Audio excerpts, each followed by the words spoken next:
Hello there. Tonight we are going to wake up on the hard edge of history in a creaky bed above a noisy saloon where the wallpaper is peeling, the whiskey stains the wood, and the women run the world, even if the world refuses to admit it. It's 1878, and you're not a gunslinger outlaw or sheriff. You're someone far more dangerous to the delicate sensibilities of polite society. You're a madam, and this is your life. You probably won't survive, because between the whiskey-slick floors, the fragile alliances with corrupt lawmen, and the constant thrum of danger masquerading as customers, one wrong move means losing everything, including your life.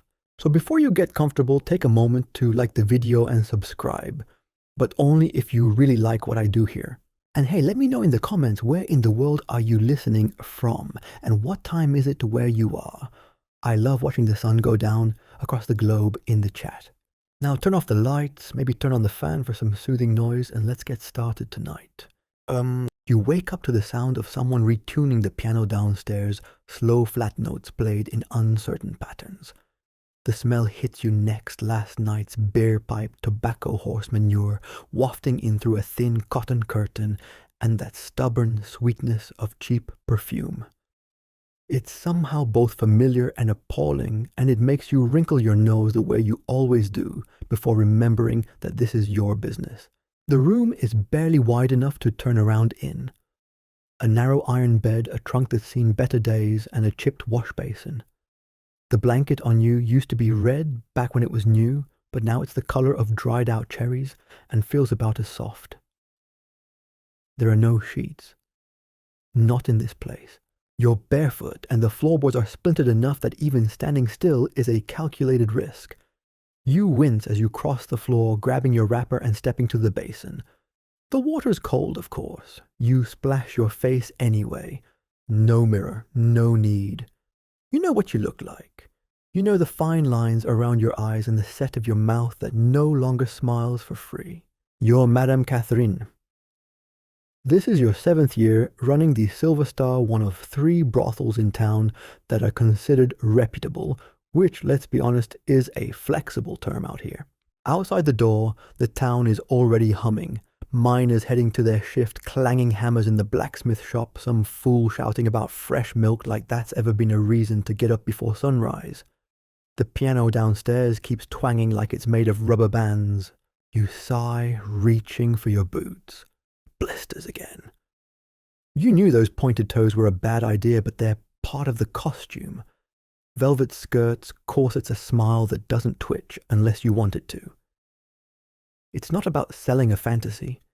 It's about selling control. And the costume helps. You pull on a dark blue skirt, practical enough, and a white shirtwaist. The silk will wait for later. For now, there's work to do. You've got 6 girls under your roof. 3 upstairs, 3 out back in the cottage.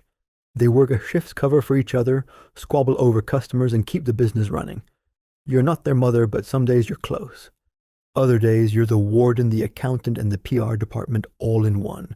The bartender downstairs, Thomas, nods as you descend the staircase. He's already wiped the bar twice this morning, but it's more about rhythm than cleanliness.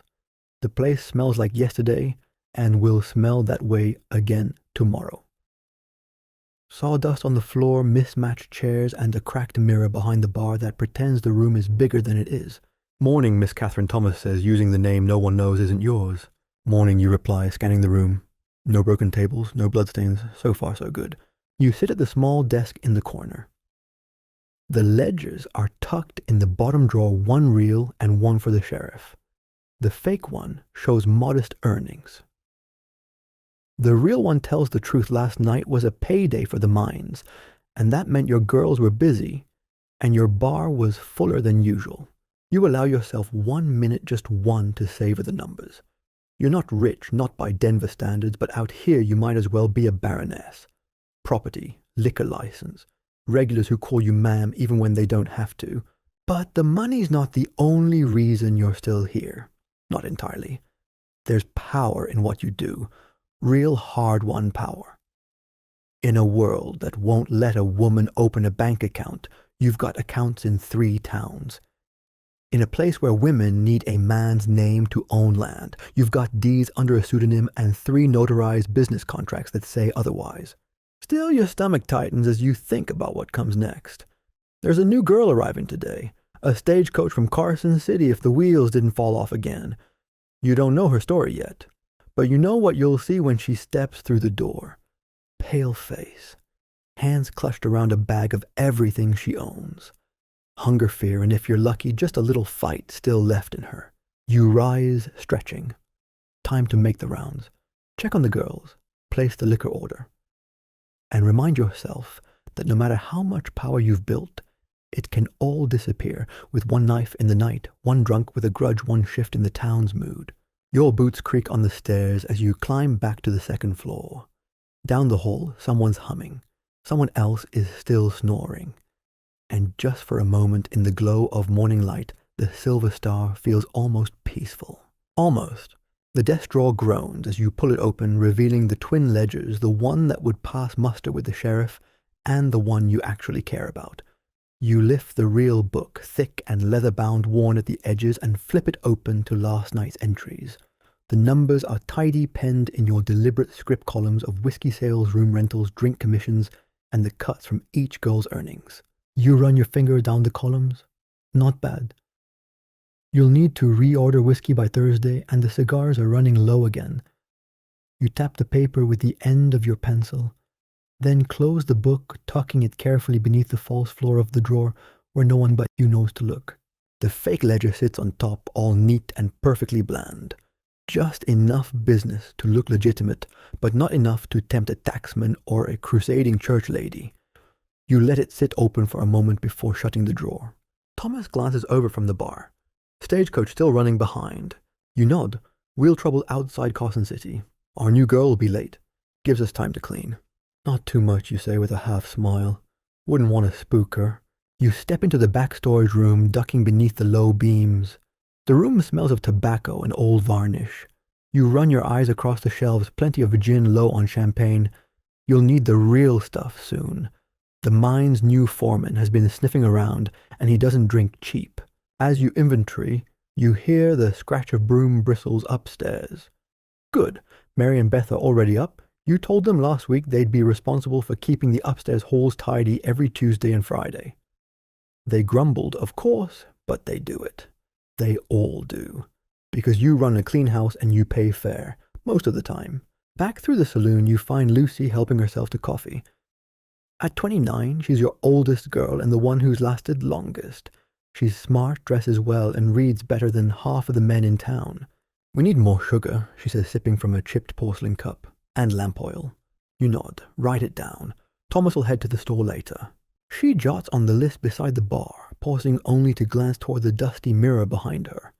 She's still beautiful in a tired sort of way. But the rouge does more work now than it used to. You sip your own coffee and head to your office once more. There's rent due to the property agent and you like to be ready. A folded note sits on your desk. One of the girls must have left it. Unfolding it, you recognize the delicate handwriting immediately. Madame Rosalie, the most expensive madame in town, runs her girls out of a 2-story house with velvet wallpaper and lace curtains. You skim the message. A meeting tonight. Quiet, just the madams. You fold the note carefully and slide it into your pocket. A sharp knock at the back door jars you from your thoughts. Delivery, you mutter, heading toward it. But it's not the delivery boy. It's Sheriff Mills. His expression is grim, mustache, bristling hat in his hands. That's never a good sign. Your stomach drops before he says a word. Morning, Catherine, he says. Polite. That's something. Sheriff, you reply, leaning against the frame. Our arrangement's not due till Friday. He shakes his head. Not about that. What then? He hesitates, then says it fast. Lily's dead, so it's one of her girls. The air leaves your lungs. You didn't like Lily. You didn't dislike her either. She ran a smaller operation on the edge of town, mostly miners too drunk or too broke for your place. But she'd been around, had a laugh like a whip crack. Her death feels like a warning bell tolling just a few streets away. Any suspects? Working on it. No arrests yet. Figured you should know. You nod slowly, thank you. You reach into your pocket, pull out a silver dollar and press it into his palm. Not a bribe, just a thank you. He takes it without looking. Be careful, he says. You hear anything, let me know. After he leaves, you sit down heavily at the bar. Thomas doesn't ask. He just pours you a splash of whiskey and places the glass beside you. You don't drink this early. Usually, but today's not usual. You sip. Lily, dead. Rumors had swirled that she kept a little book. Names, dates, specific requests. If it existed, and if someone found it, well, there's your motive. Men don't like being remembered that clearly, especially not men with wives and reputations to protect. You look around the empty saloon so familiar it feels like a second skin. It could have been you. You think of the ledger under the drawer, and for the first time you wonder if it's too detailed, too neat. You finish your drink and make a mental note to count your inventory again of liquor, of supplies, and of trust. Then you stand up because there's still a girl coming on the stage and she'll need food and a warm blanket and someone to show her where not to step on the stairs unless she wants a splinter. Because the business doesn't stop for the dead. Not here. Not ever. The wind kicks up outside just as you return to the front room, a low, dusty gust that makes the loose saloon doors creak. You glance out the front window at the street empty, save for a wagon bouncing lazily over the uneven dirt road, the driver swatting flies more than steering. It's midday, and the summer sun glares off the windows of the general store across the way. Upstairs, boots shuffle, voices rise and fall. You hear Mary laughing a bright, short sound, and then Beth answering with something lower and snappier. Sisters. They fight like cats and still sleep back to back when the nightmares come. You return to your desk and let the quiet settle over you. The death of Lily lingers like a bitter taste. That woman had been around for years. You wouldn't call her a friend. Madams didn't have many of those, but she was reliable, predictable, a fixture. The kind of person whose death leaves a hole that's bigger than you expect. And now, with no arrests, no explanations, only whispers about a ledger, your mind keeps circling back to the same word, vulnerable. You glance toward the stairs just as Lucy emerges. Her sleeves are rolled up and she's carrying a laundry basket under one arm. Green dress needs mending, she says, nodding toward the pile, and Rose tore the ribbon out of Jenny's hair again. You sigh. What now? Jenny claims it was on purpose. Rose says she tripped. They both looked ready to bite. Tell them to cool off. We've got a guest coming. Lucy raises an eyebrow. Today. You nod. Stagecoach. New girl. Lucy's face softens. We've got stew on the stove. I'll keep some warm. You smile faintly. Thanks. She turns to go, pausing at the top of the stairs. You want me to handle her first? You shake your head. I'll do it. You always do it. First meetings matter. It's nearly 2 hours later when the sound of hooves and gravel and loud swearing signals the arrival of the delayed stagecoach. You step out onto the front porch, squinting into the sun. The coach is painted green, the paint flaking. The driver hops down first, mumbling about axle grease and goddamn rocks. Then the door opens, and one by one the passengers disembark. A ranch hand with dust on his collar. A married couple arguing about the price of soap. And then she's maybe 20, maybe younger, with a pale face and hollowed cheeks. Her dress is good fabric, but it's been slept in. Her hair is tied back in a rushed bun. She holds a carpet bag with both hands like it contains the last pieces of her dignity. You don't have to ask who she is. She looks straight at the sign above the saloon, then down at the steps, then at you. You walk forward calm and warm and just formal enough. I'm Catherine, you say. I run this place. She hesitates, then extends her hand. Emily, she says. Emily Mitchell. You nod. Let's get you fed before we talk business. Inside the saloon is empty, save for Thomas cleaning glasses and Lucy slicing bread behind the bar. Emily follows you wordlessly, eyes darting to the scarred furniture, the piano, the print of a racehorse peeling off the wall. Her stomach growls and you pretend not to hear it. Lucy brings over a bowl of stew and 2 thick slices of bread. Emily stares at it like she's waiting for permission. Eat, you say, softly. She does. Slowly at first, then faster, like she hadn't had a real meal in days. You wait until she's finished and sipping lukewarm coffee before asking, Where are you from? San Francisco, she says. I was a governess. Was. Her hands tighten on the cup. The master of the house made advances, she says. I refused. He accused me of stealing. His wife believed him. You nod slowly. Nothing in that story surprises you. You've done this work before. She shakes her head, face flushed. No, Mom. Then why here? Emily lifts her eyes. They're green, flecked with amber, and surprisingly steady. Because I heard you treat your girls fair, she says, and I have nowhere else to go. That's the part you always listen for. Not the shame, not the lies, but the clarity. All right, you say. You'll help with chores first, cleaning, serving, watching how things are done. You'll have room and board and 10% of whatever you earn. She swallows. And after the first month, if you're still here 20%, she nods quickly. Thank you. You hold up a finger. This is a business, not a charity. I expect you to work, but I don't tolerate violence, and I don't tolerate stealing. You'll have clean clothes, warm food, and a lock on your door. You'll be expected to keep records and learn fast. Think you can manage that? Yes, ma'am, she says, sitting up straighter. Good. Lucy will show you around. As the older woman leads her upstairs, you exhale slowly. Another soul through the door. Another story with frayed edges and sharp turns. And like all the others, she's banking on you to protect her sometimes, from others often from herself. You've seen it 100 times. Girls who arrive too soft, who fall in love with customers who make promises they never mean. Girls who drink too much, who believe escape is just one payday away, who think they can leave this life behind with nothing clinging to their heels. But sometimes there's one who listens, learns, lasts. Time will tell. Evening comes like a flickering lantern, slow and dim. The girls emerge from their rooms like actors before curtain, curling their hair, dabbing on rouge, pulling tight the corsets that make them stand taller and breathe shallow. You change too out of the practical blue and into burgundy satin with your hairpin just so and a locket at your throat. Thomas lights the lamps. Lucy plays the first notes on the piano. And just before the customers arrive, you catch a glimpse of Emily descending the stairs in a borrowed dress. It's a little too loose in the waist and the hem's a touch long, but she holds herself carefully. She's trying. She glances your way. You give a small nod. Let the night begin. The first wave of customers arrives with the last rays of sunlight bleeding through the saloon windows. You hear their voices before the doors swing open, rough laughs, boot heels clacking a shared swear about the day's heat. The men step inside with the dusty swagger of miners on payday, already a little drunk, already eyeing the room with greedy anticipation. They don't look at the chipped paint or the sagging curtains. They look at the women, and that's the way you've trained it to be. Emily stands by the piano, a half-empty tray of drinks in hand, pretending to be invisible.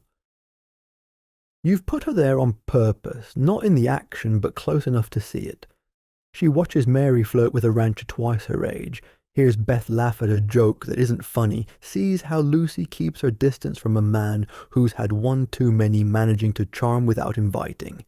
You make your first loop around the floor.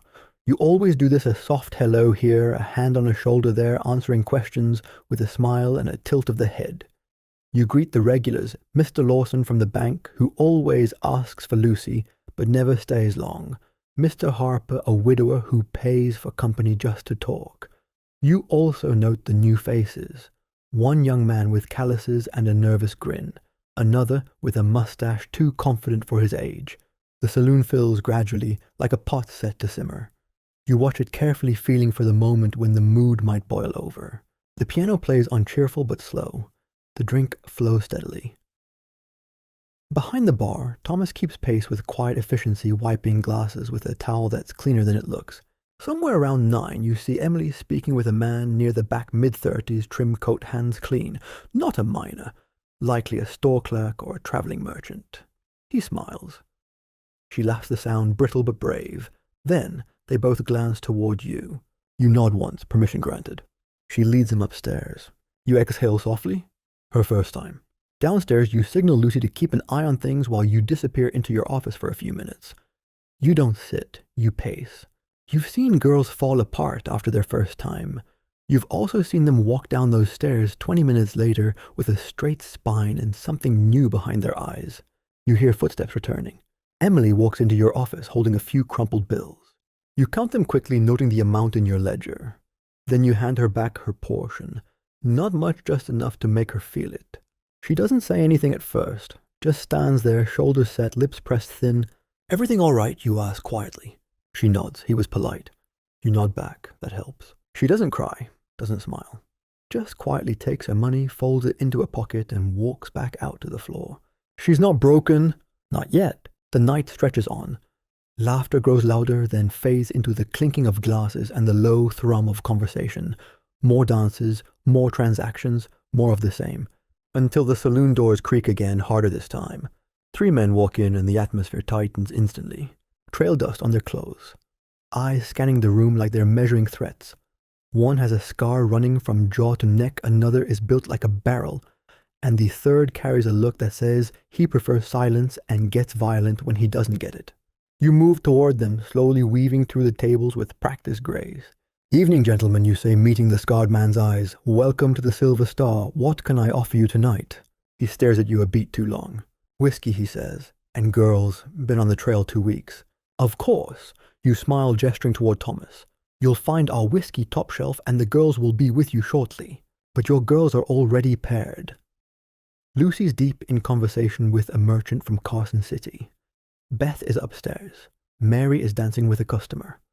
Only Emily and Jenny are free. Emily. You glance toward her. She's near the piano again, trying to disappear into the woodwork. Her eyes catch yours, widen. You nod at Jenny and she moves toward the newcomers, offering her best smile. The scarred man grabs her wrist before she can say hello and pulls her down roughly onto his lap. You don't wait. You're moving before you even register the decision, cutting across the saloon floor with a calmness that feels carved from stone. "Jenny," you say, voice warm but firm, "could you help Lucy in the back for a moment?" Jenny doesn't argue. She slides off the man's lap, her smile never breaking, and walks away. The scarred man frowns. "I paid for her time." "You'll have it," you say gently. "Right after she takes care of something for me." He grunts, accepting the drink Thomas places in front of him, but his eyes follow Emily. You know what's coming before it happens. "I want that one," he says, pointing. "The new girl." Emily freezes. You step in again smoothly. "Miss Emily's spoken for tonight, you lie." "But we've got other fine company." He doesn't buy it. She's not with anyone. She's promised you, say evenly to someone who stepped out for a moment. He narrows his eyes. "You refusing me." Behind the bar, Thomas's hand drops beneath the counter. "You know the shotgun's there. You hope you don't need it. In my establishment," you say quietly, "the girls choose who they spend time with, just as you choose which girl you ask." The man stands slowly, his hand hovers near his belt.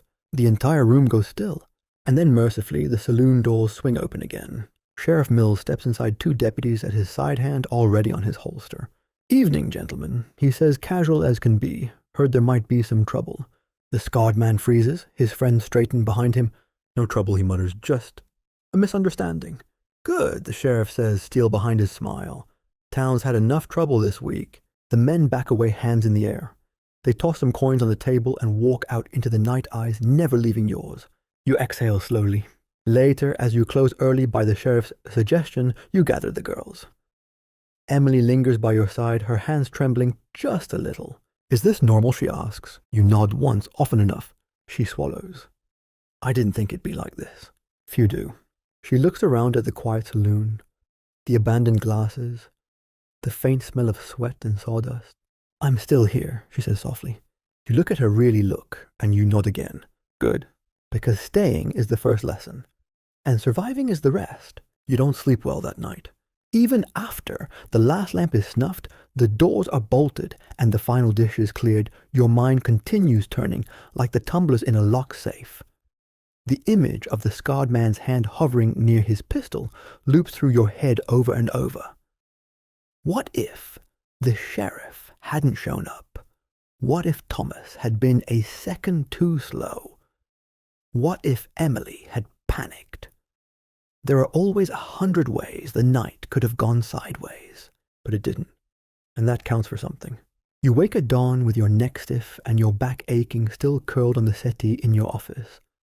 Upstairs the girls are asleep, some alone, some not. The saloon is hushed in the pale light of early morning, the air cooler, now the stink of stale beer and wood smoke subdued by the quiet. Thomas is already up as always. He's sweeping the sawdust into a neat pile near the bar. He glances at you. "Coffee's on." You grunt in reply, rubbing your neck. The first sip is bitter strong and perfect. It tastes like habit and survival. "Any trouble after I turned in?" you ask. He shakes his head. "Quiet. That fellow with the scar didn't come back." You exhale through your nose. Good. It's not relief, not really. More like delayed tension loosening its grip.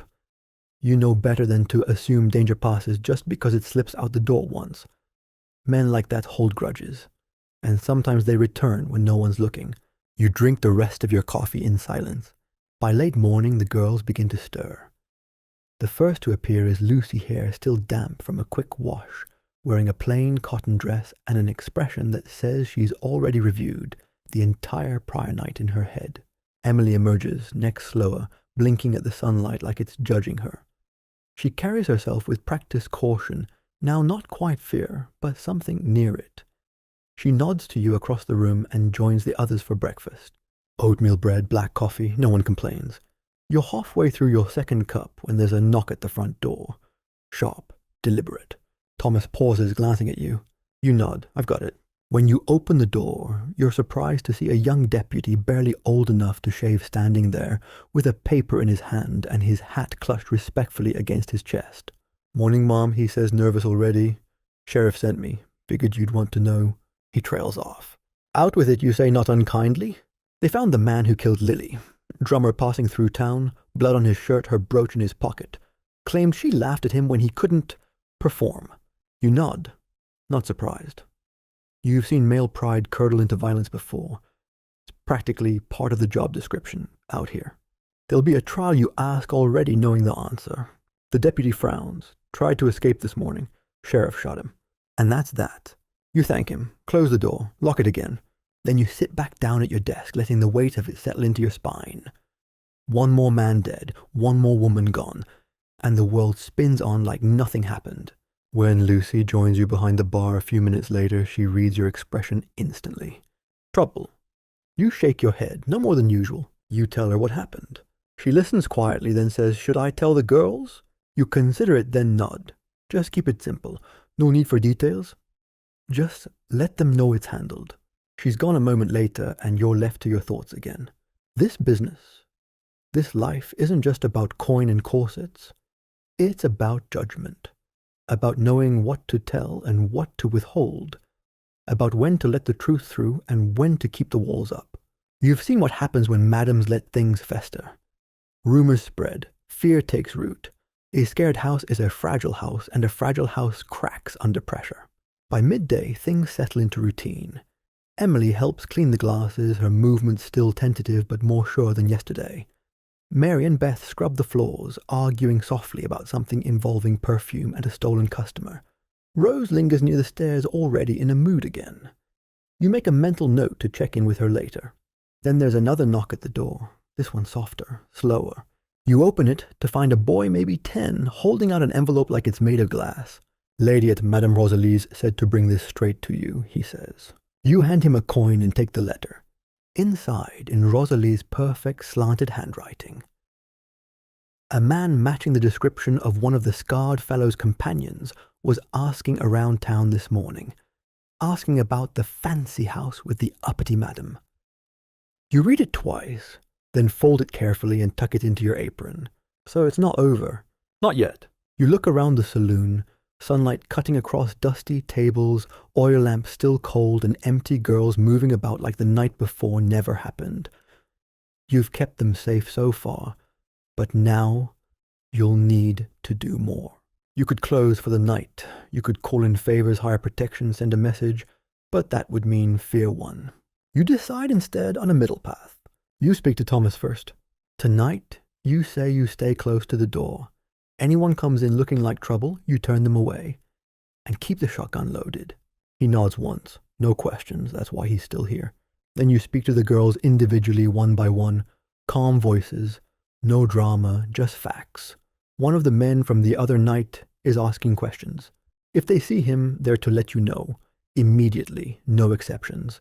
They nod, some worried, some indifferent, but they understand. By dusk, the saloon looks like it always does, lamps lit, music, soft girls dressed and rouged and smiling. The illusion of normalcy is your greatest weapon, because if they think you're not scared, maybe they won't be either. But you are scared, not for yourself, for Emily, for Lucy, for Mary and Beth and Rose and Jenny, for the life you've built out of nothing but grit and good sense. You adjust your bodice in the mirror, pull your hair back tighter, pick a dress that makes you look just intimidating enough. Then you walk downstairs into the glow of the lanterns and the smell of smoke and perfume and anticipation, ready to do it all again. Because in the Wild West, survival isn't always about who draws fastest. Sometimes it's about who doesn't flinch. The saloon breathes differently when danger is expected. It's subtle, but you can feel it in how Lucy's laughter is just a little more forced, how Thomas wipes the bar without ever turning his back to the door, how even the piano player plays lighter, like he doesn't want to provoke anyone. You're dressed in midnight blue satin tonight, conservative by your usual standards. No dangling earrings, no feathers, no bright brooches. You're not trying to impress tonight. You're trying to command.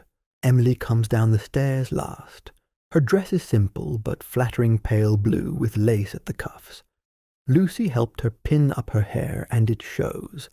There's a touch of rose powder on her cheeks. Just enough to catch the light. She looks fresh, delicate. Like everything these men think they want until they realize she has more spine than silk. She walks with her shoulders square. Good. You cross the saloon slow and deliberate as the first customers file in. Merchants mostly, some men from the north, mine a few familiar faces from the general store and the livery. You scan each one out of habit, noting who's armed, who's drunk, and who's here just to nurse a whiskey and forget the world for a few hours. No sign of the scarred man's companions. Yet, you make your rounds, greet regulars by name, compliment a new man's hat, laugh at a joke you've heard 17 times before. The rhythm of the evening begins to settle. The piano lilts. Glasses clink. Emily accepts a drink from a silver-haired banker who smells like peppermint and tobacco. She listens closely as he talks, nodding now and then, never interrupting. When he asks to see her upstairs, she glances at you. You nod once. She leads him away with grace. You watch the room as she disappears, gauging the mood. So far, so good. But it doesn't last. Around 9, the saloon doors bang open, louder than they need to. Conversation halts. The piano stutters. 3 men step inside. You recognize them instantly. They're the ones who were with the scarred man the night he threatened Emily, the same ones you hoped would vanish into trail dust. But here they are. Dustier, meaner looking, and sober enough to want revenge. Your stomach clenches, but your face doesn't change. You smile, nod, step forward with the kind of calm that only comes from years of standing between danger and the girls you protect. Gentlemen, you say, back again so soon. The leader, older than the others with a beard streaked gray, doesn't smile. His eyes sweep the room and land on you like a weight. You the one who turned our friend away the other night, he asks. His voice is quiet, but the silence around him makes it ring. No, you say softly. I gave him options. The bearded man steps closer. He's dead, knife in the ribs, over at the broken spoke. You don't flinch, I heard. The accusation hangs between you, unspoken but sharp. You see it in the way the second man's hand twitches near his belt, and the third keeps scanning the room like he's looking for Emily. Your decision sent him there, the bearded man says, still too calm. His behavior sent him there, you reply evenly. You know it, I know it, and deep down I think he knew it too. Behind you, Thomas shifts. His hand rests under the bar where the shotgun waits. You shake your head slightly. Not yet. We just came to pay our respects, the third man sneers. Didn't know it was a crime to want a girl. It's not, you say, but it is to force one. The bearded man tilts his head. You think you're in charge here. I know I am. His lips tighten, that's so... And then from the back of the saloon, another voice cuts through the tension. Evening, gentlemen. Sheriff Mills. He steps into the lamplight like he owns it, flanked by 2 deputies with their hands resting casually, but not idly on their holsters. Didn't expect to see you back so soon, the sheriff says. Thought you'd be halfway to Virginia City by now. Just a social call, the bearded man replies. The sheriff's smile doesn't touch his eyes. Good. This town's had enough excitement. And Madame Catherine here, she's a respected businesswoman. The word respected makes one of the men snort, but none of them move. The sheriff's eyes harden. If you've paid your respects, it's time to move on. The 3 men glance at one another, weighing their options. Finally, the bearded one shrugs. We're leaving tomorrow, but maybe we'll see each other again. Somewhere quieter. You meet his gaze, unblinking. Maybe. They back out slowly, refusing to turn their backs on you or the sheriff. The moment the door swings shut behind them, the tension in the room exhales. Quiet murmurs return, glasses clink again. The piano picks up a hesitant melody. Sheriff Mills tips his hat to you. Close early tonight. Let the air settle. You nod, thank you. He nods once and leaves without another word. The rest of the night is slow. You serve drinks. You settle nerves. You thank Thomas.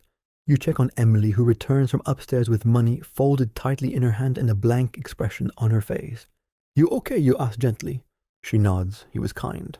That's all she says. You don't press. By midnight, the last customer leaves and you lock the doors behind him. The girls drift off one by one, exhausted. They'll sleep downstairs tonight, all of them. You're not taking chances. Thomas unrolls a blanket near the front door rifle across his knees. Emily sits at the bar swirling the last of her coffee in its cup. You didn't have to stand up to them, she says quietly. You look at her, really look. Yes, I did. She looks away, then back again. I don't think I could ever do what you do. You smile faintly. You don't have to. Just do what you can, one day at a time. She nods, eyes distant. You place a hand on her shoulder. Go get some sleep. It's over for now. She rises slow and quiet and heads toward the makeshift bedding near the piano. You stand alone in the dim light, staring at the door long after everyone else has laid down. The room smells like gun oil and lavender powder, whiskey and wax, familiar, comforting, dangerous. You sit behind the bar ledger, open quill in hand, counting every dollar, every danger, every breath that passed tonight without blood. Survival, you think, is a quiet kind of victory. And tonight you've won again. Morning comes like a slap, sharp and unapologetic. Sunlight slants in through the narrow gaps in the curtains, drawing bright bars across the saloon's scuffed floorboards and the sleeping form sprawled across them. A boot sticks out from under the piano. A sigh rises from behind the bar. The place smells like warm bodies, old wood, and fatigue. You wake with a stiff neck and one stocking still on. You hadn't made it upstairs last night. The burgundy velvet settee in your office served as your bed, and it feels like you lost a wrestling match to it. Your hair's come half undone, the pins scattered across the desk beside you like tiny silver bones.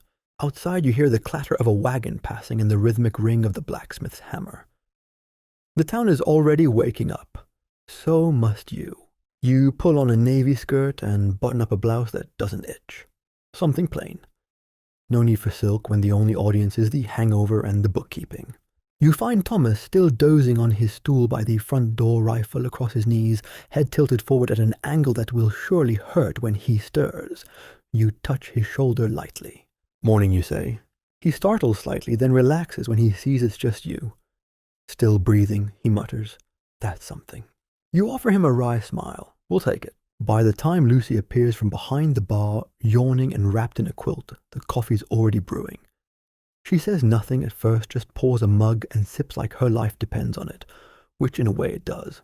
One by one, the rest of the girls emerge, Jenny rubbing her temple, Mary grumbling about her back, Beth holding a blanket around her shoulders like a cape.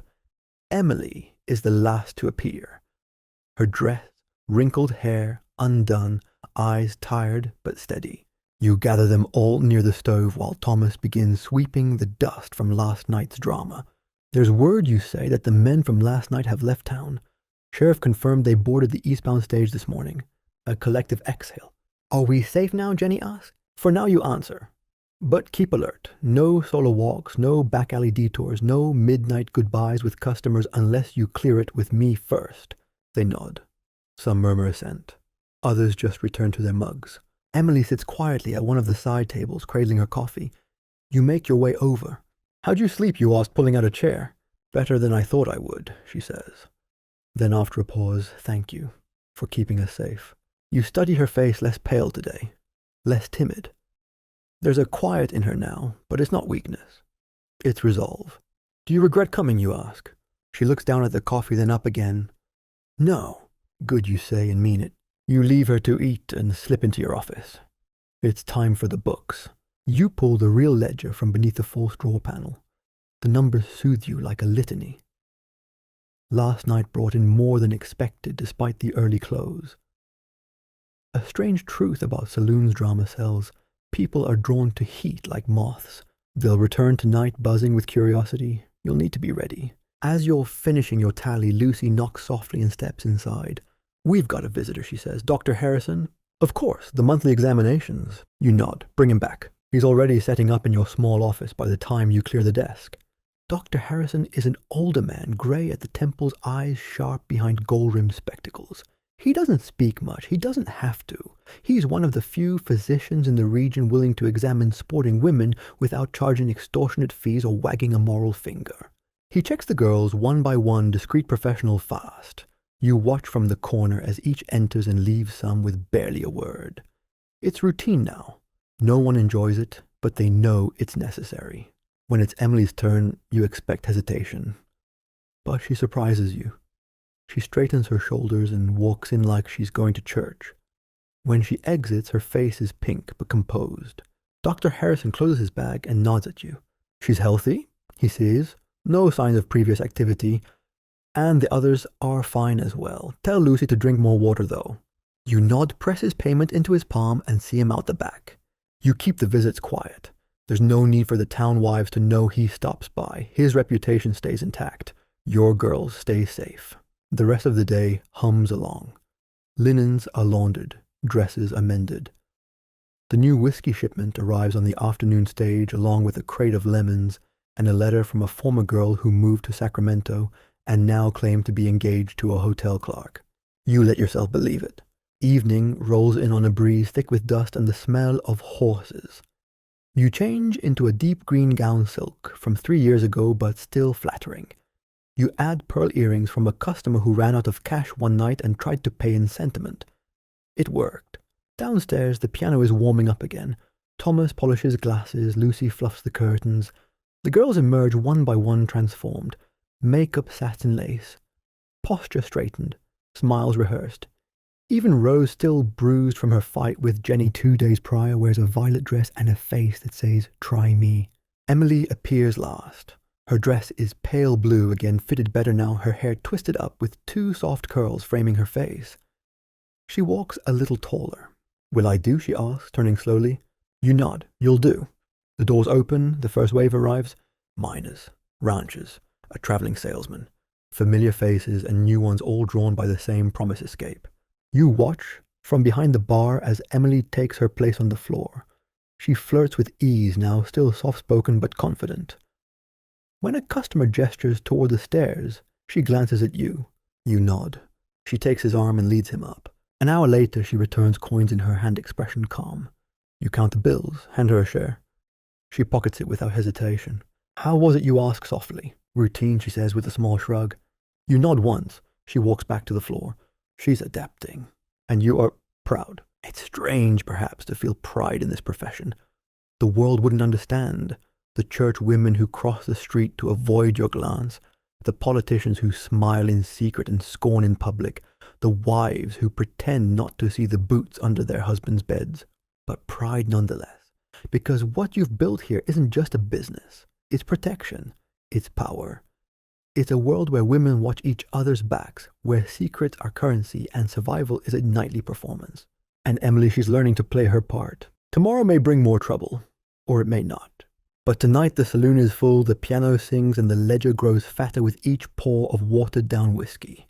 And you stand tall behind the bar watching it all, because this is your house, and you're not done yet. Later that night, as the moon creeps higher, and the rowdiness of the crowd shifts from lively to dangerous, you feel it.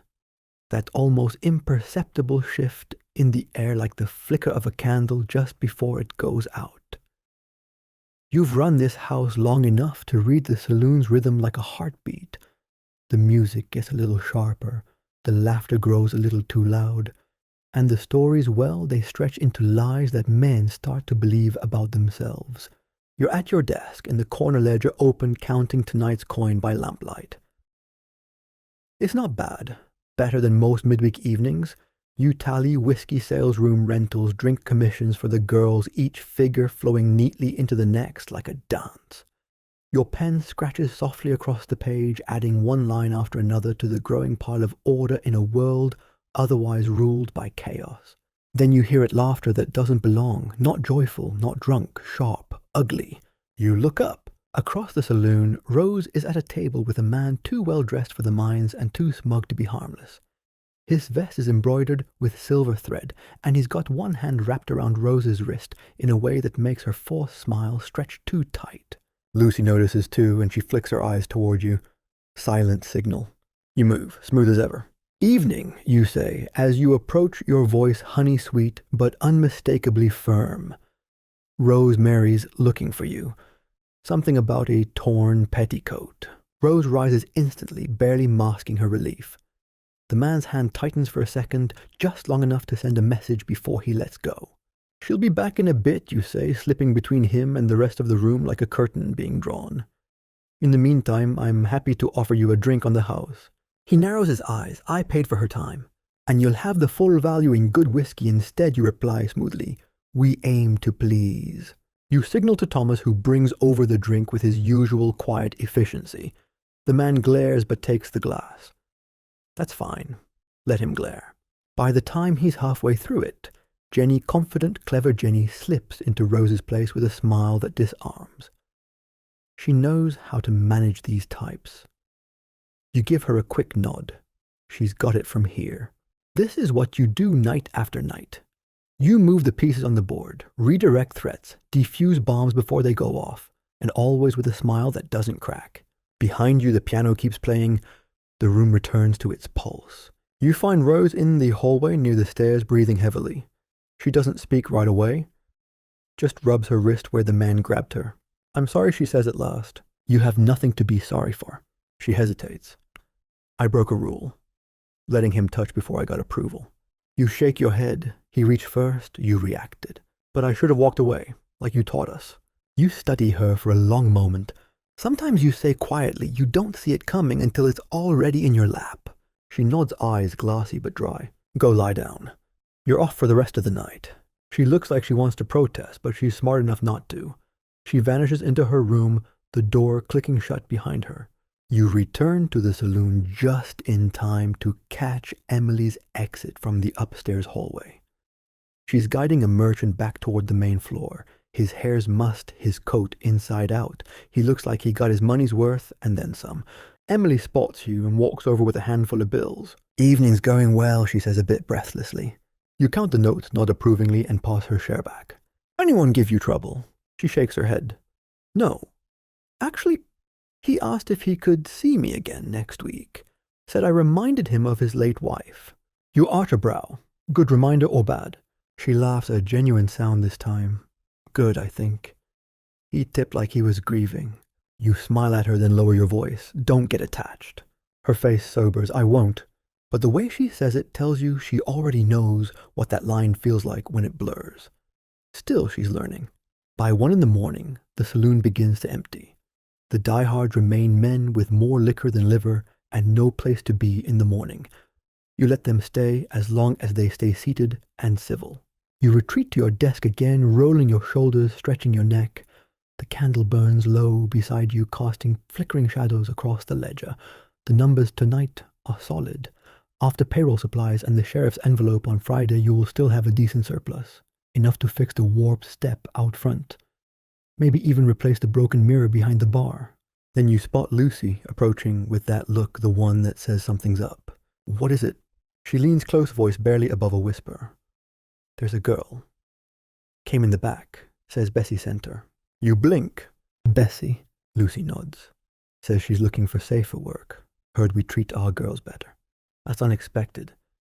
Bessie runs the broken spoke, and if she's sending someone your way, well, maybe Lily's murder shook her more than you thought. Or maybe she's trying to clean house. Where is she? Back room. Looks like she hasn't eaten in days. You rise, smoothing your dress. I'll handle it. In the storeroom, the girl is seated on an overturned crate, fingers laced tightly over her lap. Her dress was once expensive, but now bears the stains of hard travel. Her face is pinched, but her eyes are wide alert. Not broken. Not yet. You're Catherine, she asks. I am. I'm Alice.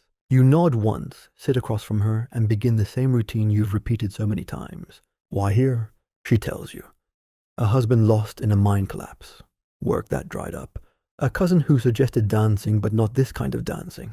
I'm not afraid of work, she says quickly. but I'm afraid of dying in a place that doesn't even remember my name. You study her for a moment, then you nod. You'll start with laundry and kitchen work. Chores. You'll get food, a bed, and room to breathe.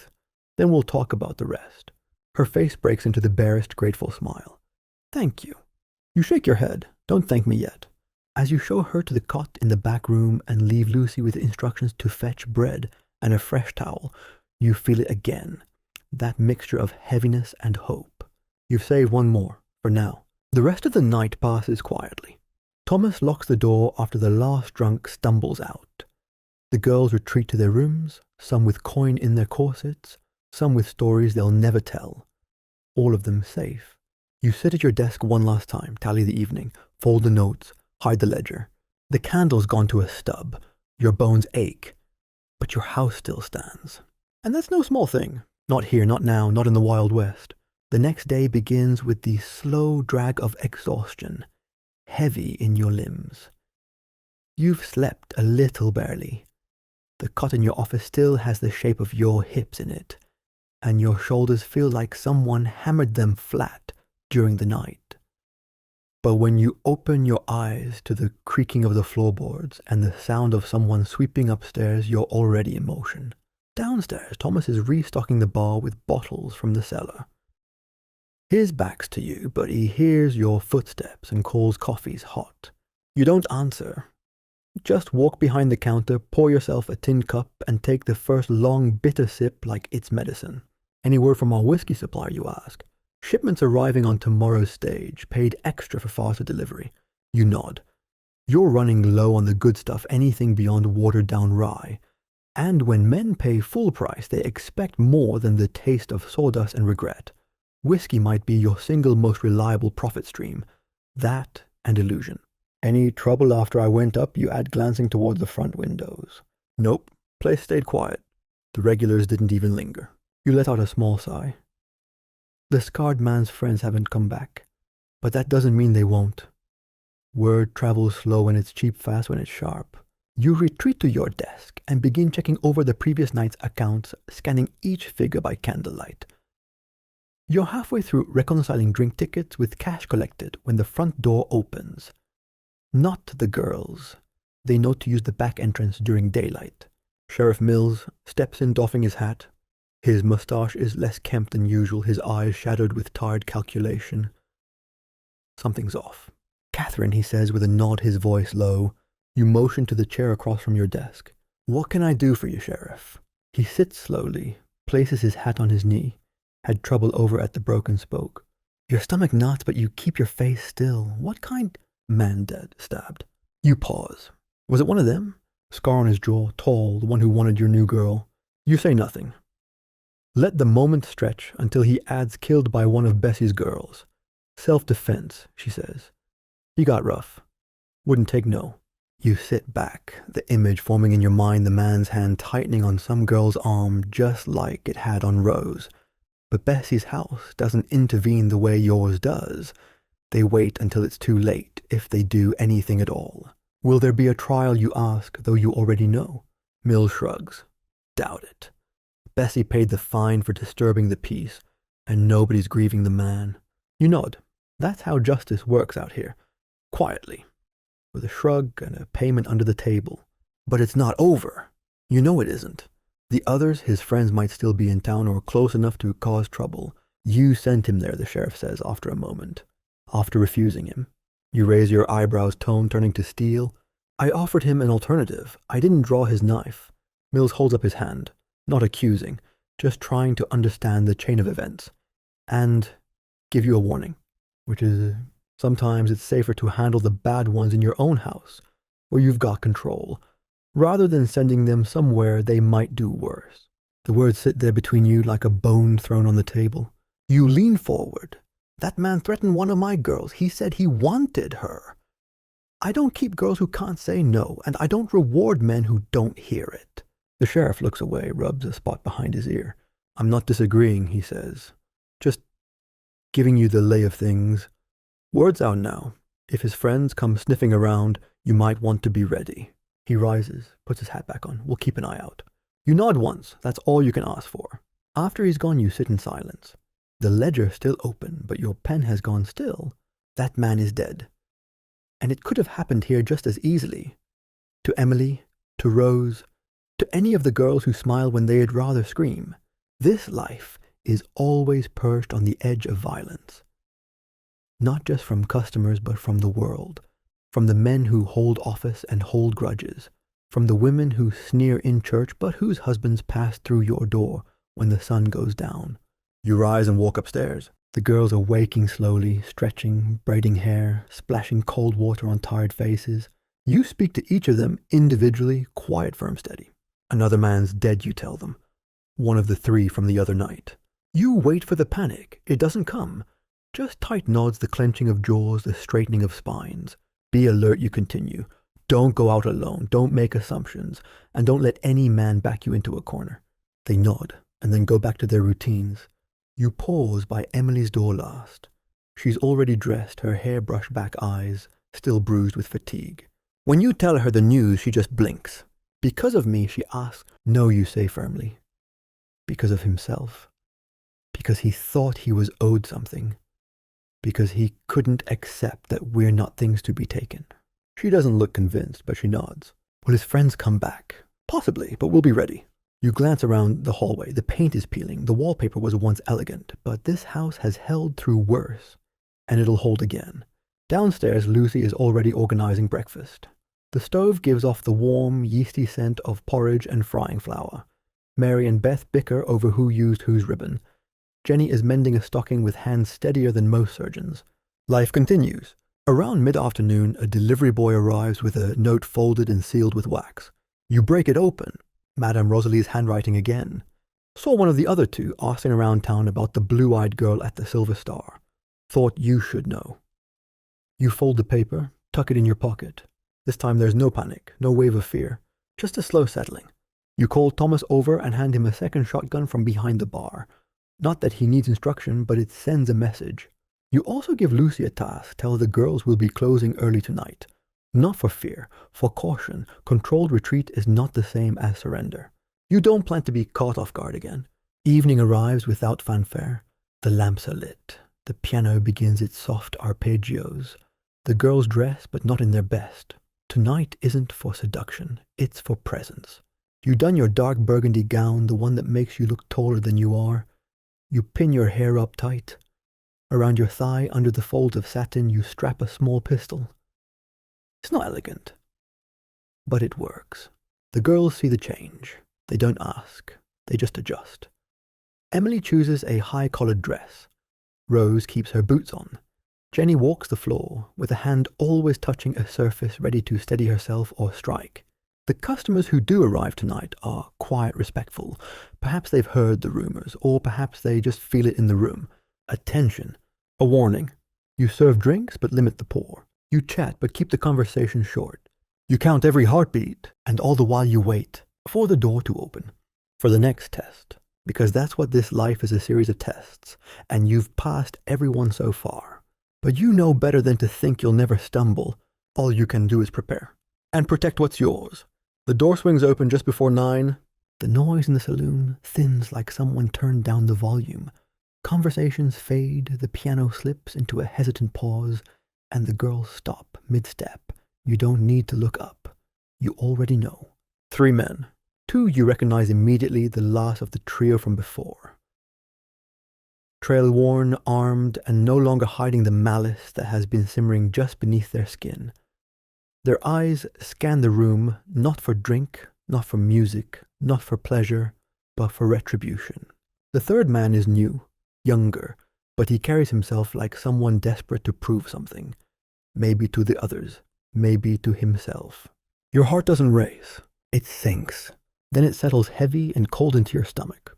You rise from behind the bar, slow and measured, and step forward. Your girls fall still behind you. Thomas straightens. His hand rests beneath the bar, where the shotgun waits loaded and ready. Emily by the piano backs away into the shadows like she was born in them. Smart girl. Gentlemen, you say, calm and unblinking. Back again. The bearded one steps ahead. His eyes settle on you. We heard you had something to do with Jed's death. No, you reply, steady as stone. Jed had something to do with Jed's death. He laughs. It's not a real laugh, more like the echo of a laugh someone buried long ago. You sent him to Bessie's place. I sent him away from here. He went to Bessie's by his own choice. He died because he couldn't take no for an answer. The younger man bristles. You protecting that little blonde thing, the new girl. Your jaw tightens.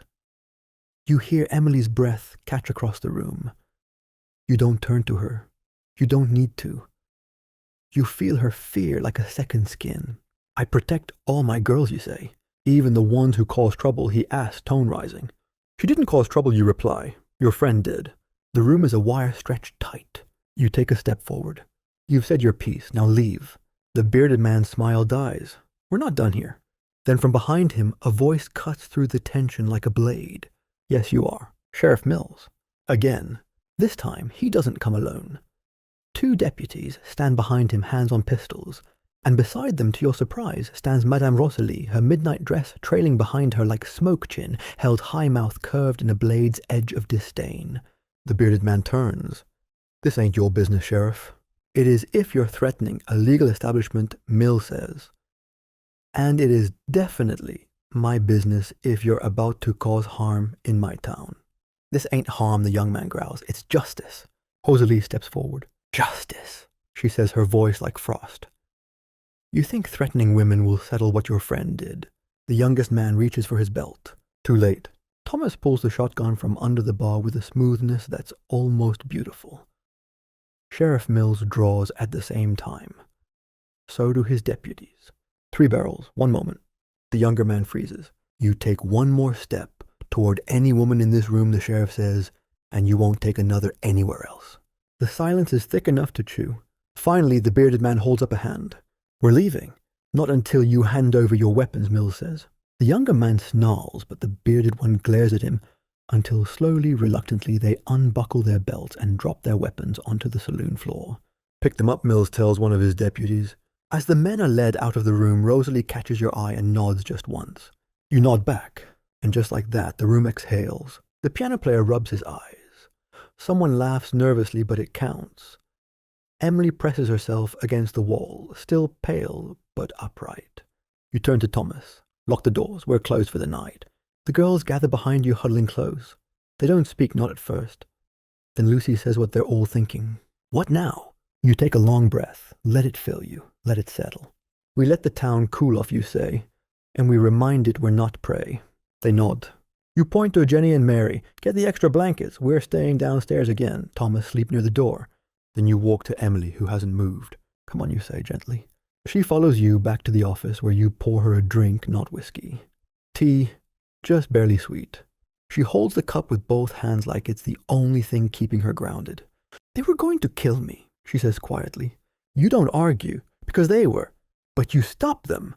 You look her in the eyes. No, we did. All of us together.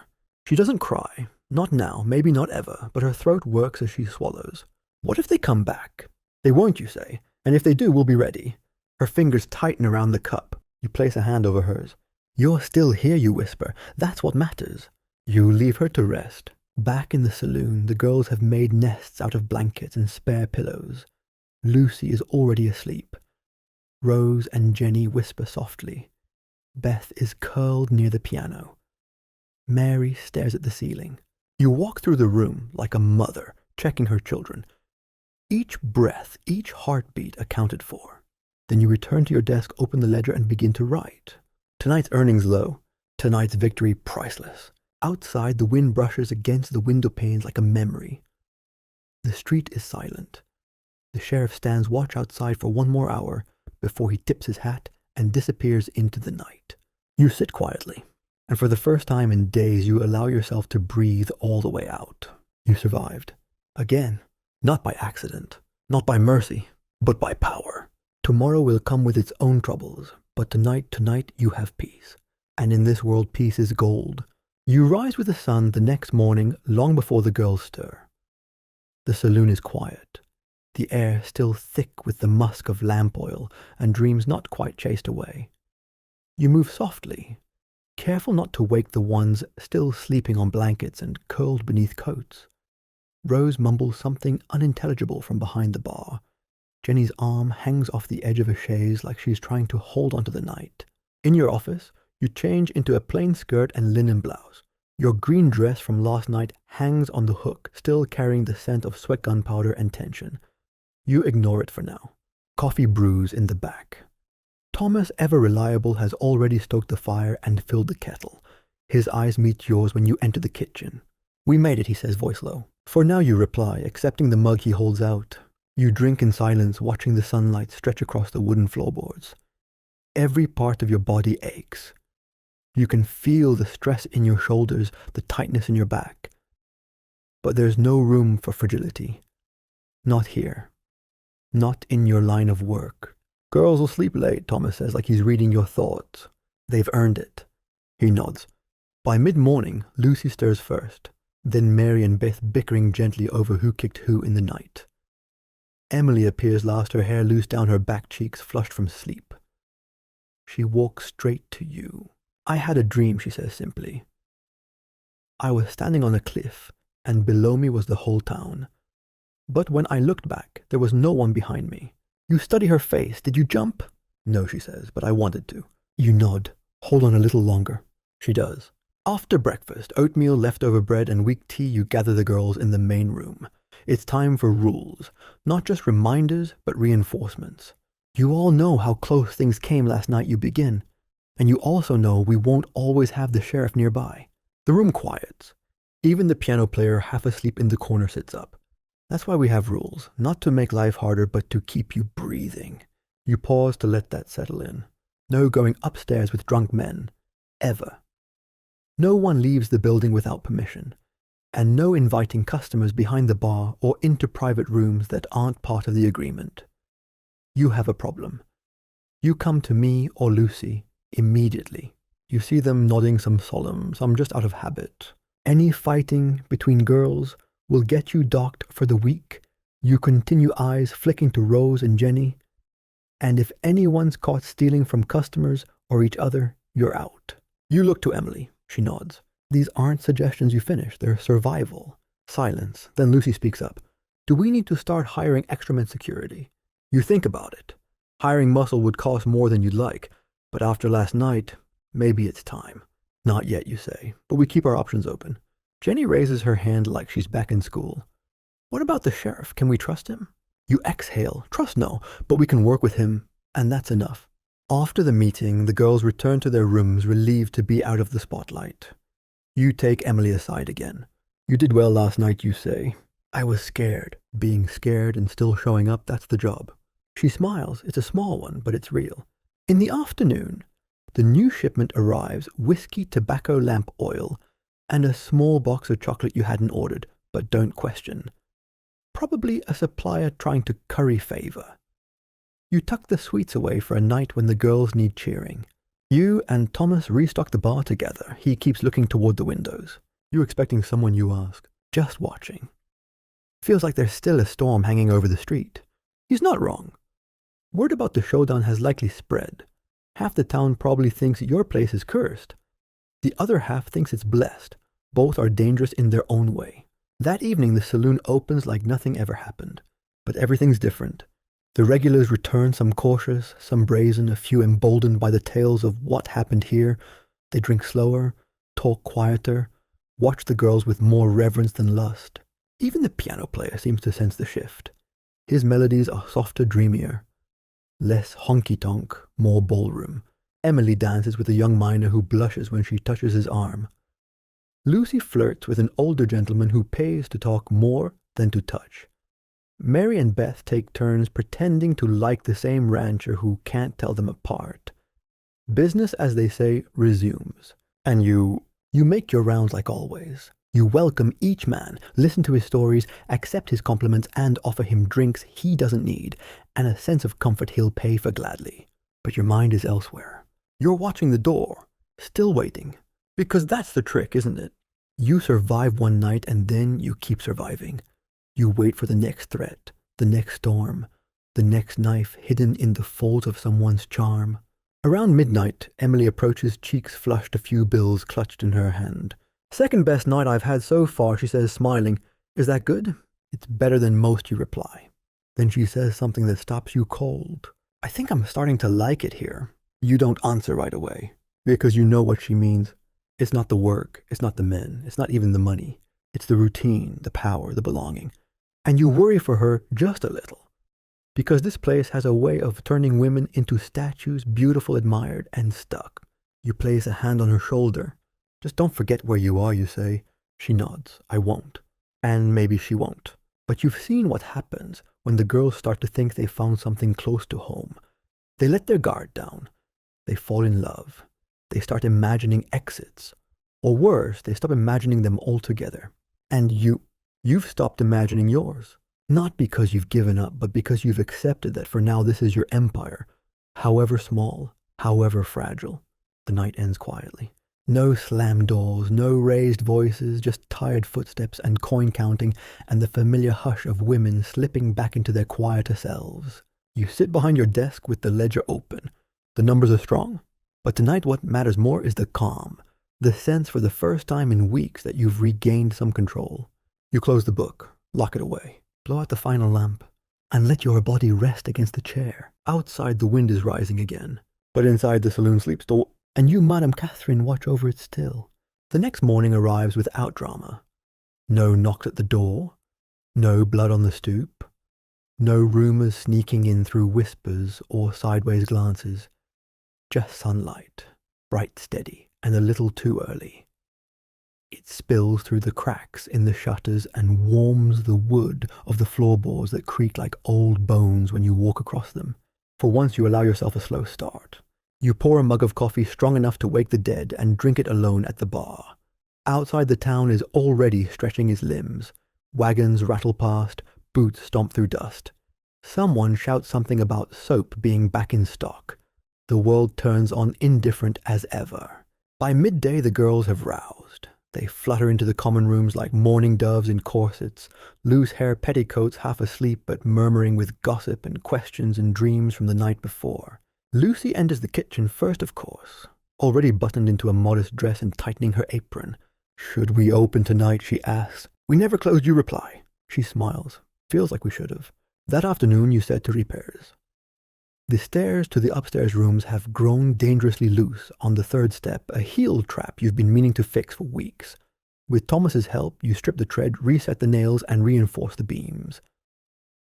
The kind of maintenance no customer ever notices until it saves them from a twisted ankle or worse. Emily watches, then offers to help. She holds the planks in place while Thomas hammers. By the end of it, her dress is dust-streaked, and her fingers are raw, but she looks proud. I never built anything before, she says. You didn't build it, Thomas mutters, wiping sweat from his forehead. You just kept it from falling. That counts, you say. And it does. Later, you find Emily in the parlor writing a letter. You don't ask to whom. You've read enough unsent letters over the years to know most never leave the building. I said I was working in a boarding house, she says when she notices you. Polite fiction. She nods. Do you think that's wrong? You shake your head. No, sometimes lying is survival. She folds the paper, carefully ties it with twine and sets it aside. That night the saloon opens as usual, but the mood is different. Not tense, not anymore. Something softer. Something almost peaceful. The customers return in steady waves.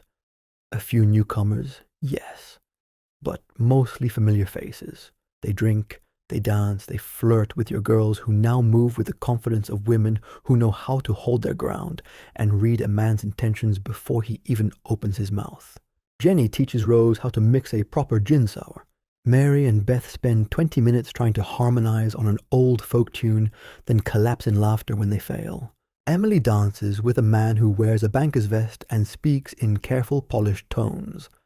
They don't go upstairs, they just sit in the corner and talk. When he leaves, he tips her an extra $1 and kisses her hand like she's made of glass. She glows. You let her. At your desk, the ledger continues to grow, not just in numbers, but in steadiness, in routine. The kind of rhythm that feels less like chaos and more like breathing. Like something sustainable. You still check the door every time it opens, but not as sharply. That's how it begins, this thing called calm, not with an announcement, but with repetition, with the comfort of patterns, with knowing that for at least this one night, nothing will break. But you know better than to believe it will last. That's what experience has taught you. The night continues. You drift through the room, checking tables, counting drinks, adjusting the music when the tempo rises too fast. You pass Emily, who catches your hand briefly. Is it always like this? She asks. Like what? This steady, this safe. You glance around the room. No, you say honestly, but sometimes we get lucky. She nods. I like it. Good, but don't fall asleep in it. That night, after the last customer stumbles out and the girls retreat upstairs, tired barefoot, laughing softly, you walk the floor one final time. You straighten chairs. You wipe down the bar. You check the lock on the front door. Then you sit with your ledger recording the night's numbers. A good take? Not great, but enough. You light a candle and flip to a blank page, not in the business ledger, but in the other book, the hidden one, the journal where you record the real stories, the truths you don't speak aloud. You write, Emily laughed tonight. Lucy taught Rose to mix drinks. No one cried. No one bled. No one begged to leave. You pause, then add, we live today. You close the book, hide it beneath the false panel. Then you stand. Your knees pop. Your back aches. But you walk upstairs with a quiet heart. In your room, you undress slowly, placing your gown on its hook, unpinning your hair strand by strand. You wash your face in the cool basin water. Then crawl into bed and let the sheets pull you under. Outside, the street is silent. Inside, your house breathes. And you, Catherine, Madam of the Silver Star, drift into sleep not with worry, but with something dangerously close to peace. You wake before dawn not because of a noise or a nightmare, but because your body is trained to rise before the world remembers it has teeth. The room is dark, save for the pale light curling in around the edges of the curtain. Outside, the town still sleeps. No cars, no hoofbeats, just the hush of a place briefly at rest. Your joints protest as you swing your legs out of bed. The floor is cool, the air chill against your bare arms. You dress by feel, navy skirt, soft blouse, nothing fancy. You pin your hair into a loose knot, splash cold water on your face, and let the stillness settle around you for just a breath longer than usual. Downstairs the saloon is quiet, but not empty. Thomas is already there as he always is, sweeping up the last flakes of sawdust and scrubbing out the spittoons. He nods at you wordless. You nod back, just as quiet. You pour a cup of coffee bitter hot strong and sit at your desk. The ledger is still open from last night. You run your fingers down the last column of numbers tracing each figure. Still solvent. Still standing. A few minutes later, Lucy steps in through the back entrance, cloak drawn tight around her shoulders, cheeks pink from the cold. She drops a parcel on the bar and unwraps it to reveal a loaf of warm bread and a wedge of hard cheese. Mrs. Peterson owed me a favor, she says, slicing into it. Someone always owes you a favor, you reply, smiling faintly. Lucy shrugs. I collect where it counts. You eat in comfortable silence. Around you, the saloon breathes in the quiet of a new day, chairs slightly askew.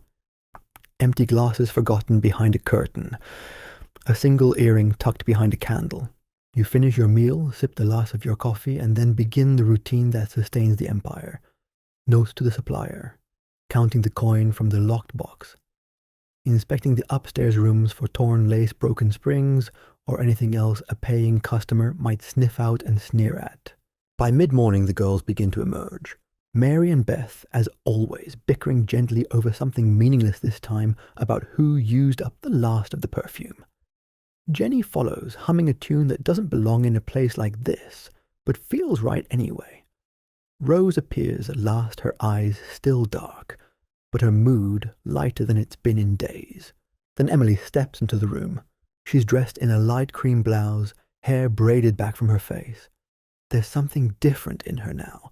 Not just confidence, but something quieter.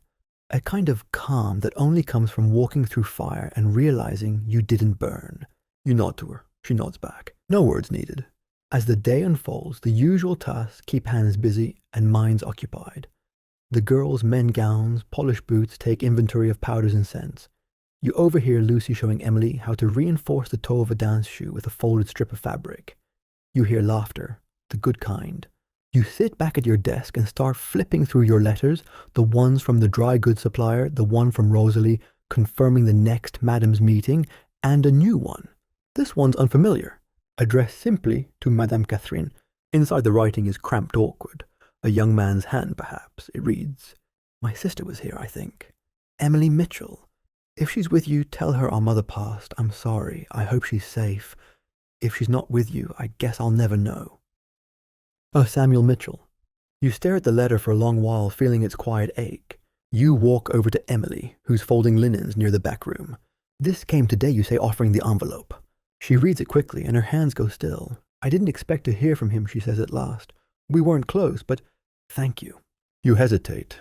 "Do you want to write back?" And she nods, eventually. "Not yet." You understand. Sometimes silence is a shield even between blood. Evening comes, and the saloon transforms again. The girls dress in satin and soft velvet. Rouge appears on cheeks, powder on décolletage, earrings dangle like punctuation. You choose a charcoal grey gown with tiny black beading, elegant without inviting.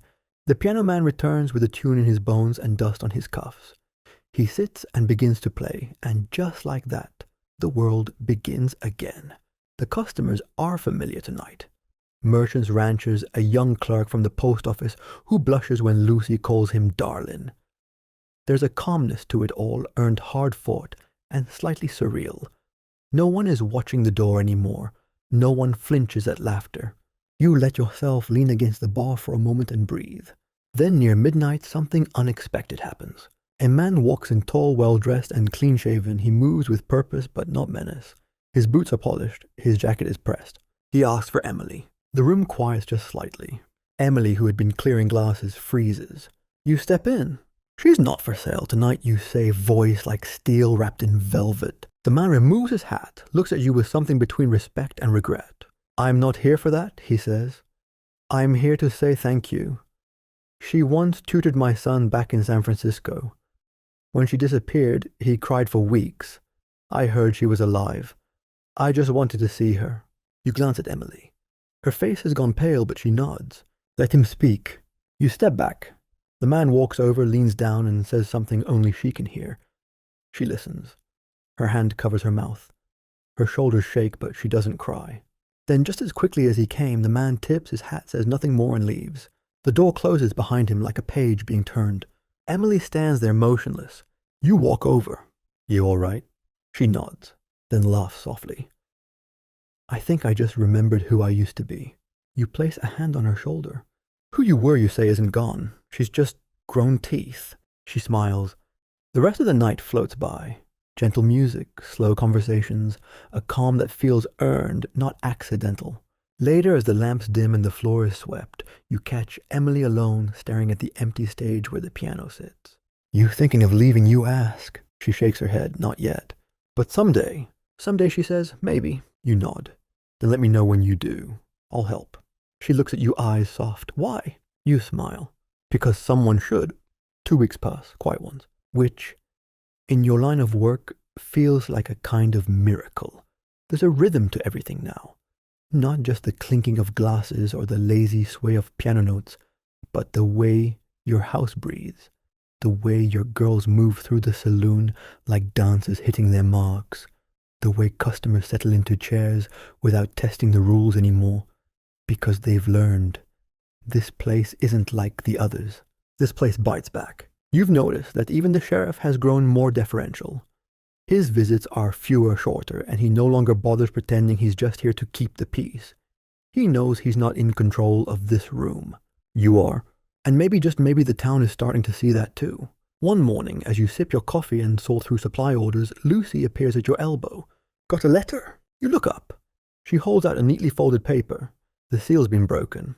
"It was addressed to me," she says before you ask, "from a girl named Rachel." You raise an eyebrow. "Rachel?" Lucy nods. "Used to work with me before you took me in." You pause. "Is she all right?" Lucy's mouth tightens. "No. She's at a house in Fort Bridger. Says the madam takes 80% and the rest goes back to the barkeep for fines. No doctor. No locks on the doors. Men can pay extra not to be refused." You exhale through your nose. "She wants out," Lucy continues, "wants to come here." You look at her, and "I said I'd ask you." You study Lucy's face, steady, loyal, protective. You nod. "Tell her to come. Stagecoach fare's on us. We'll pay it forward." Lucy nods once. There's no smile, just resolve. Later that day, Emily returns from the market with a bag of fresh lemons, a box of dry goods, and a story. There's a preacher, she says, setting the bags on the bar. Came in on the afternoon train. Says he's planning a sermon for Sunday about fallen women. Your stomach turns, but your face stays still. We've had preachers before, you say. This one's loud, and he's stirring people up. You nod. Thank you. You spend the evening listening. Customers mutter about the preacher. Some joke, some don't. One merchant even says he was approached by the man directly handed a pamphlet about redemption and fire. You take a walk after the saloon closes. Just you, your boots, and the kind of silence that only shows up after midnight. You pass the church. There's a dim light glowing in the windows. You stand across the street and stare at it for a long time. You know what's coming. Every madam sees this moment. The turning point. When the town that once smiled politely starts whispering behind its hands. When a few too many sermons echo through closed shutters.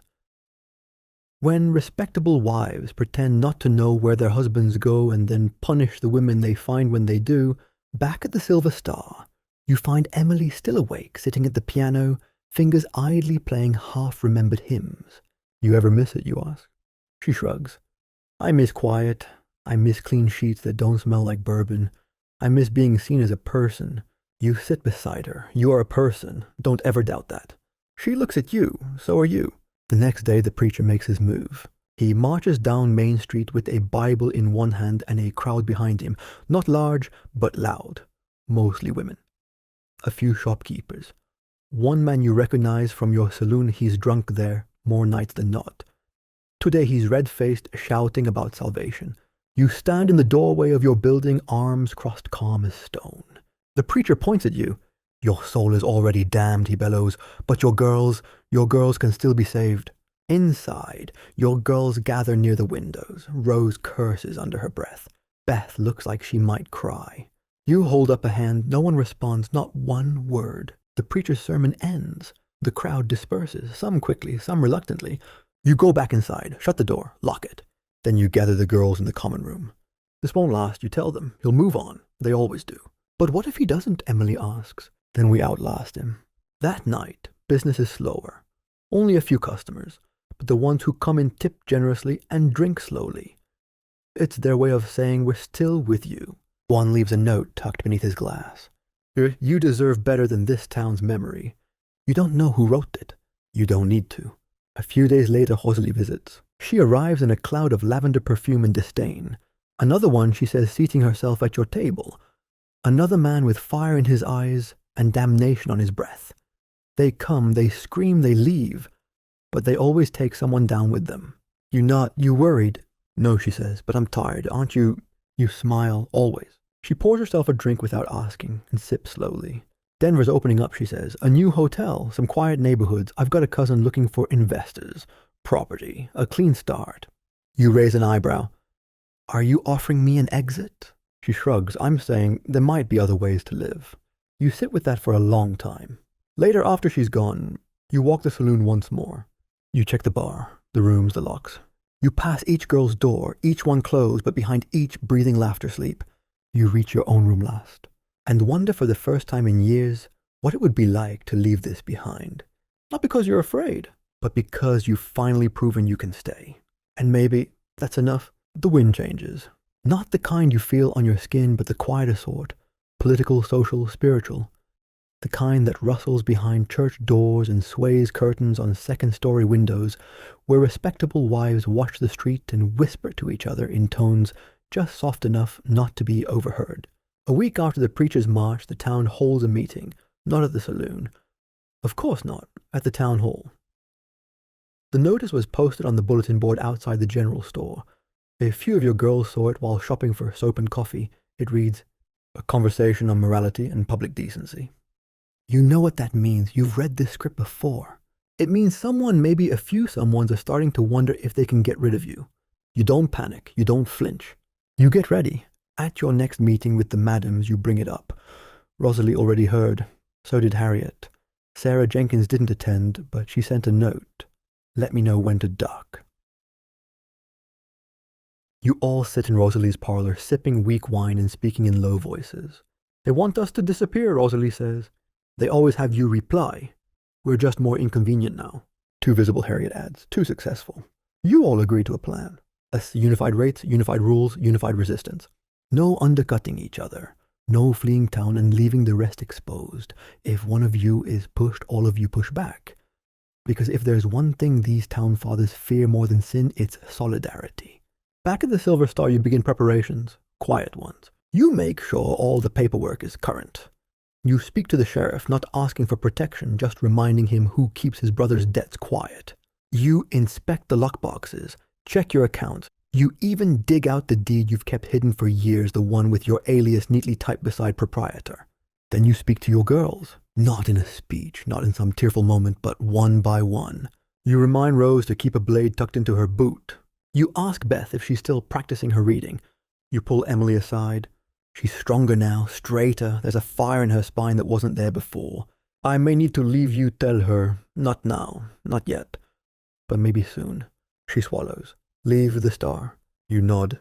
Would it be mine? You hadn't said it, not aloud, but you'd thought it. If you want it, you reply. Her eyes shine. I do.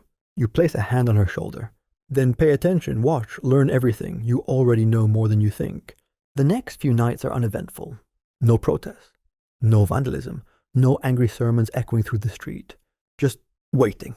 And then the letter comes, delivered by the same boy who once brought you word of danger. It reads, a vote has been proposed to restrict establishments offering female companionship. All liquor licenses held by such places will be reviewed and possibly revoked. A decision will be made within the month. You read it. Then you burn it. You don't need paper to tell you what you already know, but it solidifies one thing. It's time. That night you sit with Lucy and Emily at the desk. This place has stood longer than most marriages in town, you say, and that means something, but it won't stand forever. Emily watches you, so does Lucy. If they push hard enough, you continue, I'll go. But I won't leave you with nothing. You take out the deed, slide it across the table. Emily blinks. This is yours, not yet, but it will be. If you stay, if you want it. I do, she says again. Lucy raises an eyebrow. You sure she's ready? No, you say, but I wasn't ready either. 2 weeks later, the vote passes. You're not surprised. You're not devastated. You're free. You sell the liquor license to Rosalie, who knows how to move funds around corners. You transfer ownership of the building to Emily under her alias, Madam Eliza Green. You pack your bags in the quiet hours before dawn just as the town stirs awake. You leave notes for each of the girls. Personal, honest. For Lucy, you leave a brooch and a line. You were always better than this town deserved. For Rose, don't let your fire burn you. Let it light the way. For Emily, you're not me. You're better. That's why this will survive you. Thomas loads your trunks into the wagon without a word. He doesn't ask where you're going. Neither do you. You just go. As the Silver Star fades behind you, you don't look back. You don't need to. You built something from nothing. You turned danger into a fortress. You took the forgotten and made them family. And now, for the first time in years, you are just a woman. No alias. No ledger. No saloon. Just the wind on your face and a road with no name.